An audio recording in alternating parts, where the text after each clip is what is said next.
मंगल भवन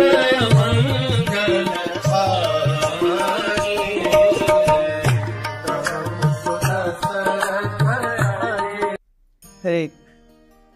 हमने देखा किस प्रकार से सारे वानर एक एक करके हनुमान जी के पीछे उस बड़ी सी गुफा में अंदर जाते गए और कई घंटों चलने के बाद वे फाइनली एक डेड एंड पे पहुंचे जहां पर केवल अंधेरा ही अंधेरा था, कुछ दिख तो नहीं रहा था। हनुमान जी अपनी हाथों से उस दीवार को फील करते करते राइट साइड में जब गए, उन्होंने देखा अरे राइट साइड की दीवार थोड़ी चिकनी हो गई और अंदर जाने का थोड़ा सा रास्ता है। तो अंदर गए और सारे अंदर वानर अंदर धीरे धीरे जाने लगे। जा करके देखते हैं कि आगे अंदर इतने बड़े अंधेरे पैसेज के बाद में, कई घंटों के अंदर के पैसेज के बाद में, एक गोल्डन चमक वाली सिटी है उस गुफा के अंदर, उस बड़े से पहाड़ के अंदर। हर जगह पे केवल जैसे स्वर्णिम आभा हो, वहाँ के पेड़ों पे स्वर्णिम आभा थी, वहाँ पे जो वातावरण था वो स्वर्णिम था, वहाँ पर जो वहाँ की जो धूल थी वो स्वर्णिम थी। सब कुछ एकदम ऐसे ग्लिटरिंग और एकदम शांत सुंदर करने वाले। अलग अलग प्रकार के पेड़, अलग अलग फूल वाले पेड़, अलग अलग फलों वाले पेड़, सुंदर दिखने वाले पेड़, फलों से लदे हुए पेड़, ऐसे अलग अलग प्रकार के सुंदर बगीचे, बागान। Everyone is seeing what is this?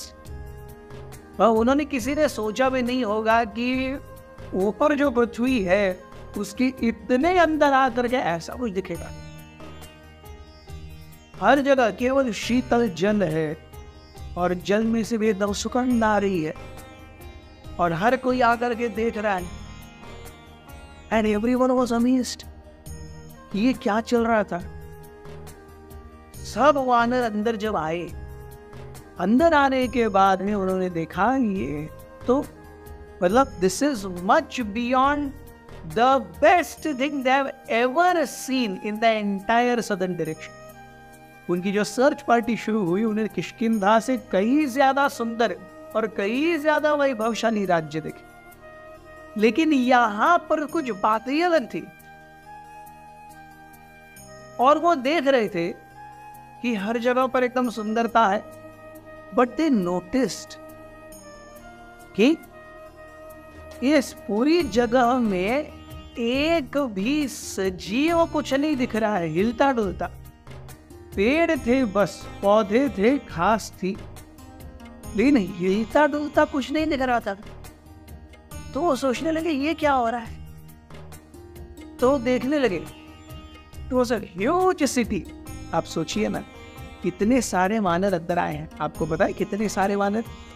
It was, हमने जो समुद्र, महासमुद्र होगा, वहाँ होगा, ये सब जो बताया था, it becomes 10 to the power 69 वानरस। मतलब एक के आगे लगभग 69 जीरोस, इतने वानर। अब आप सोचते होंगे इतने वानर कैसे इस पृथ्वी पर आ सकते हैं। देखिए, और प्लस इतने सारे विशाल, आप अगर आज किष्किंधा गए हैं, नेक्स्ट हम देखेंगे धरती ये भगवान की सेविका है और अलग अलग समय पर अलग अलग देश काल पात्र के हिसाब से ये सारे ग्रह, नक्षत्र, तारे अपने अपने साइजेस को चेंज करते रहते हैं।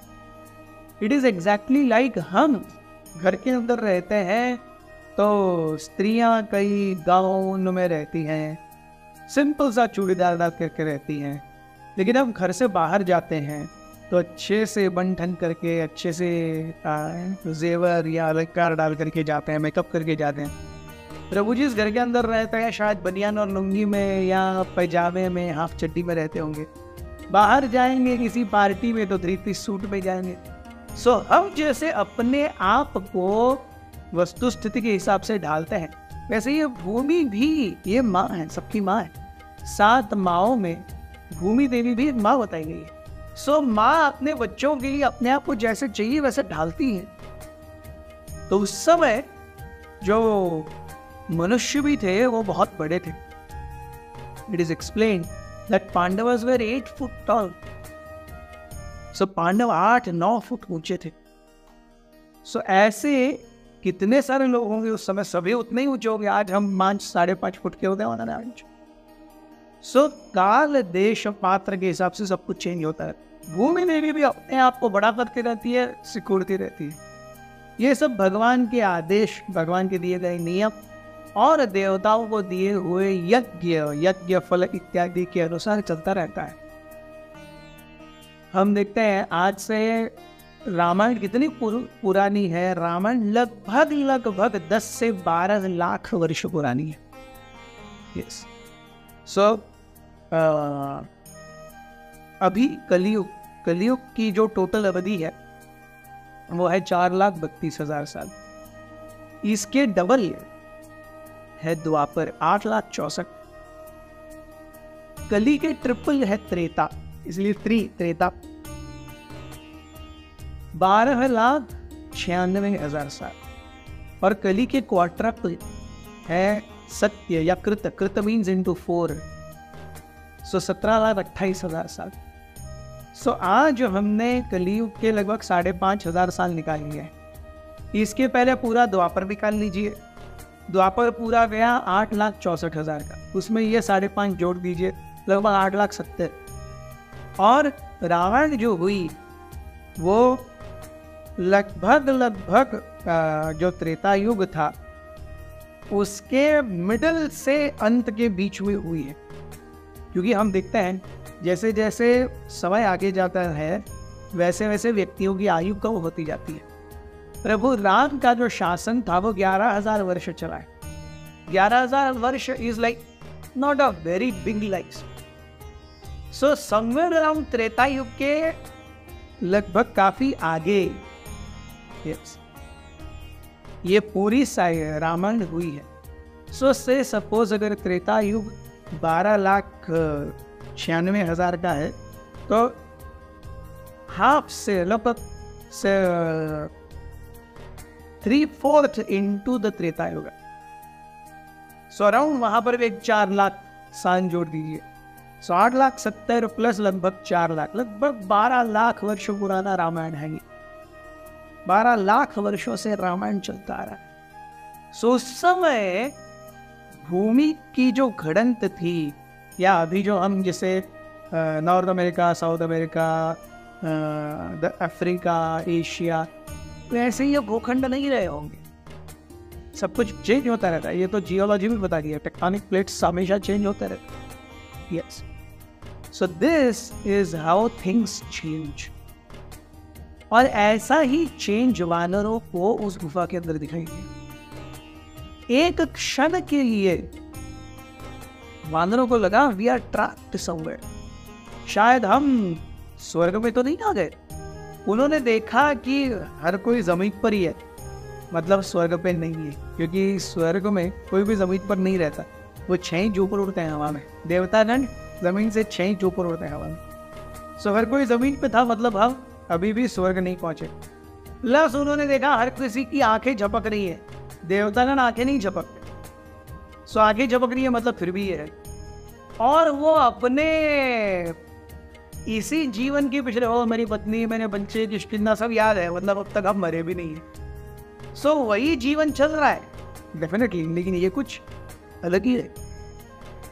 उन्होंने देखा एक और चीज कि there is no living thing and they thought this is Ravana's Lanka and they started searching for Sita. Sita की खोज करते करते करते करते करते वो देख रहे हैं कहीं कुछ नहीं दिख रहा है, देयर इज नथिंग। और ये खोज करते करते हनुमान जी को याद आया कि अरे हमारा एंट्री पॉइंट कहीं तो गुम हो गया है, we don't know where we entered from. तो वो और पैनिक हो गए, अब यहां से बाहर कैसे जाना है। But Hanuman ji had faith. उन्होंने कहा कुछ तो है जिसे हम मिस आउट कर रहे हैं, there is something which we are missing out. तो बहुत खोजबीन करने के बाद उन्हें एक व्यक्ति दिखाई दिया। ये व्यक्ति कौन है, कहाँ से आया है, क्या है इनका नाम, ये हम देखेंगे कल। बने रहिए हमारे साथ।